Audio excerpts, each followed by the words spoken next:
สวัสดีครับในคลิปนี้ก็พาทุกคนมาซ่อมเครื่องเชื่อมนะครับซึ่งเป็นระบบติ๊กนะครับระบบเดียวนะเป็นเครื่องเชื่อมแบบระบบเดียวก็คือเป็นระบบติ๊กเลยนะครับเครื่องนี้ผมทดลองในเบื้องต้นเนี่ยเชื่อมสักพักแล้วติด OC นะครับบางทีก็แตะปั๊บแล้วก็ติด OC เลยนะครับตอนแรกที่มาเนี่ยเขาจะเวลาทำงานกดสั่งติ๊กเนี่ยเขาจะไม่อาร์คนะครับแล้วก็แก้ไขด้วยการปรับหัวตรงนี้นิดนึงนะครับก็ให้ห่างกันหน่อยนึงตรงหัวตรงนี้นะเดี๋ยวลองดูครับลองดูอาการก่อนนะเปิดนะครับ3 2 1เปิดแล้วนะตอนนี้เปิดพัดลมหมุนธรรมดานะครับผมก็จะทำให้เขาทำงานอย่างนี้นะครับจิ้มสายตรงนี้นะจิ้มเข้าไปตรงนี้นะครับดูที่การอาร์คนะครับอาร์คแล้วนะก็จะประมาณนี้นะครับอาจจะยังไม่แรงมากนะครับหรือเท่านี้ผมก็ไม่แน่ใจนะประมาณนี้โอเคจากนั้นทดลองเชื่อมครับทดลองเชื่อมดูนะก็เดี๋ยวยังไงเดี๋ยวผมตั้งกล้องก่อนแป๊บนึงครับผมจะทดลองเชื่อมนะครับแล้วก็ไฟ OC ตัวนี้จะติดนะแต่ก็จะลองเชื่อมแบบที่มีติ๊กนี่แหละนะครับเราก็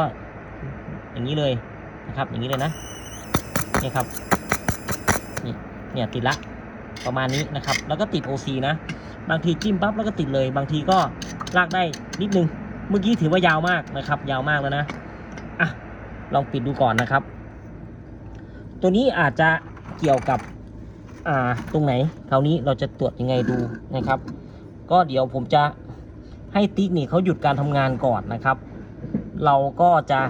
ไม่ให้ติ๊กเขาอาร์คนะก็คือว่าถ้าเราดูจากชุดนี้นะครับชุดนี้นะปิดไฟก่อนนะไฟจากด้านบนนะครับไฟจากด้านบนนะเดี๋ยวแป๊บนึงนะลำบากนิดนึงนะครับไฟจากด้านบนนะครับเนี่ยไฟจากจุดนี้นะจากจุดนี้ครับจะเข้าไปที่เจ้าตัวไฮโวลต์นะครับผมจะถอดตรงนี้ออกเลยนะไม่ให้ติ๊กทำงานนะครับเครื่องเราต้องเข้าใจว่าทุกเครื่องนะครับ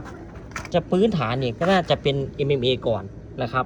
ตอนนี้ผมถอดไฟที่จะลงมาที่แผงล่างแล้วนะครับไอสายสีแดงสีเหลืองสีดำตรงนี้นะครับที่อยู่ตรงปลายนิ้วผมนะถอดออกแล้วนะครับไม่ให้เขาอาร์คนะไม่ให้เขาอาร์คแต่ว่าเขายังจะมีไฟอยู่ปกตินะครับก็ไฟ MMA ก็จะทำงานนะครับลองดูนะว่าเขาเกิดจากตรงไหนปัญหาเกิดจากอะไรนะครับลองดูนะเปิดนะครับเปิดเรียบร้อยนะเปิดแล้วนะคราวนี้เวลาผมเปิดแล้วเนี่ยผมจะสั่งให้ติ๊กทำงานเหมือนเดิมแต่ไอหัวอาร์คนี่จะไม่อาร์คนะไอตัวอาร์คนี่จะไม่อาร์คแต่ระบบติ๊กต้องทำงานนะครับลองดูนะนี่ครับผมสั่งแล้วผมสั่งให้ติ๊กทำงานแล้วนะ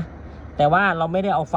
มาลงที่ไฮโวลต์ตรงนี้นะครับก็จะมีไฟออกหน้าเครื่องพอออกหน้าเครื่องนะครับเราก็จะเชื่อมได้แบบไม่เป็นติ๊กนะลองดูครับจะเป็นยังไงนะตอนนี้ติ๊กทำงานแล้วนะครับก็จะเชื่อมได้พอเชื่อมเสร็จแป๊บนิดเดียวนะครับติด OC ทันทีเลยนะครับเนี่ยติด OC เลยนะก็หมายความว่าตอนนี้ระบบติ๊กไม่ได้ติด OC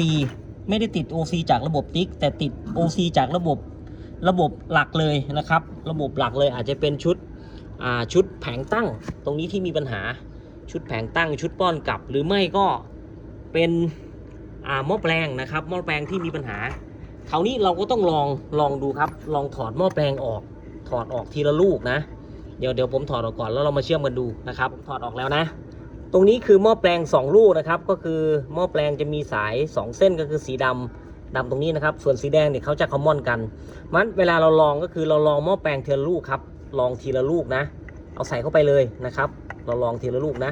หม้อแปลงอาจจะมีปัญหาได้ครับอาจจะมีปัญหาได้อันนี้ผมใส่หม้อแปลงเข้าไปแล้วนะเนี่ยอย่างนี้นะพอใส่หม้อแปลงเข้าไปเสร็จนะครับเปิดในเครื่องทำงานตามปกตินะเปิดเลยนะครับเปิดแล้วนะเปิดแล้วไฟ OC ไม่ติดนะไฟ OC ไม่ติดนะครับลองเชื่อมครับคราวนี้ลองเชื่อมนะเราเชื่อมจากหม้อแปลงลูกเดียวได้นะครับปรับกระแสให้ทุกสูงดูลองดูนะอันนี้ผมเปิดให้ติ๊กทำงานแล้วนะครับลองเชื่อมครับคราวนี้เหมือนเดิมนะครับพอเชื่อมเสร็จ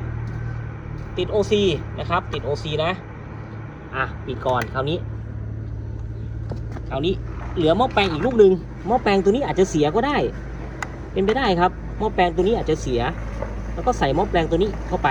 นะครับใส่หม้อแปลงตัวนี้เข้าไป ลักษณะถ้าเราถอดสายนี้ออกแล้วเราเชื่อมได้ไม่ติด OC แสดงว่าหม้อแปลงลูกเสียนะครับ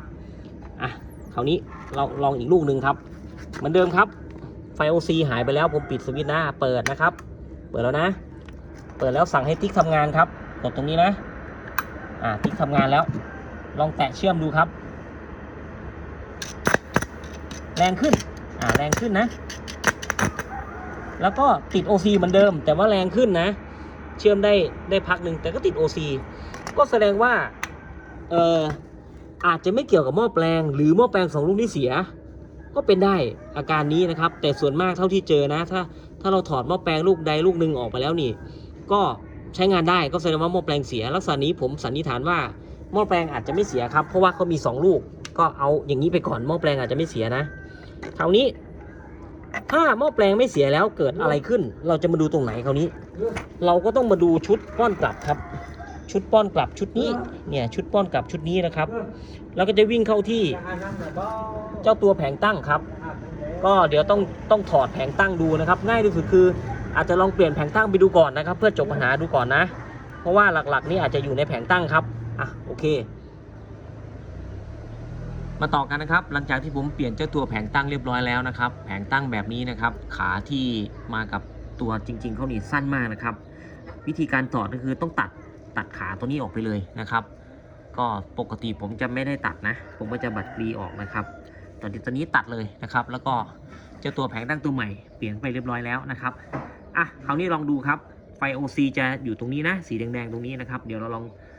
เปิดแล้วจะลองเชื่อมดูนะครับผมก็จะเชื่อมแบบเชื่อมทูบธรรมดานะครับก็ต่อสายตรงนี้เข้ามานะครับเป็นสายกดนะสายกดให้ติ๊กทำงานหน้าเครื่องนะครับ3 2 1เปิดแล้วนะครับ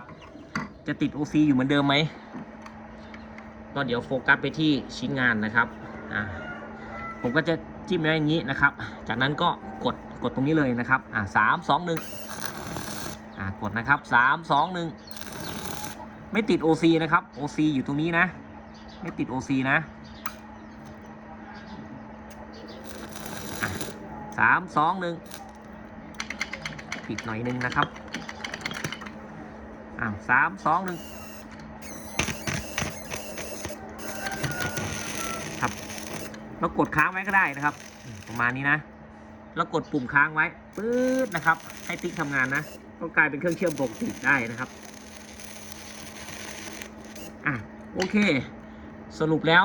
ไม่ติด OC แล้วนะครับเสียที่เจ้าตัวแผงตั้งนะครับแต่ว่าจะเสียยังไงเราค่อยมาคุยกันอีกทีนึงนะครับเนี่ยเจ้าตัวแผงตั้งตัวนี้นะก็ถ้าเป็นไม่ได้ผมก็จะลองเอาแผงตั้งตรงนี้มาทดสอบดูครับว่าจะเสียตรงไหนนะครับก็อยากรู้เหมือนกันก็ต้องทดลองกันต่อไปเพื่อเป็นประสบการณ์ความรู้นะครับว่าแผงตั้งเวลาติด OC ลักษณะนี้จะเสียตัวไหนนะครับ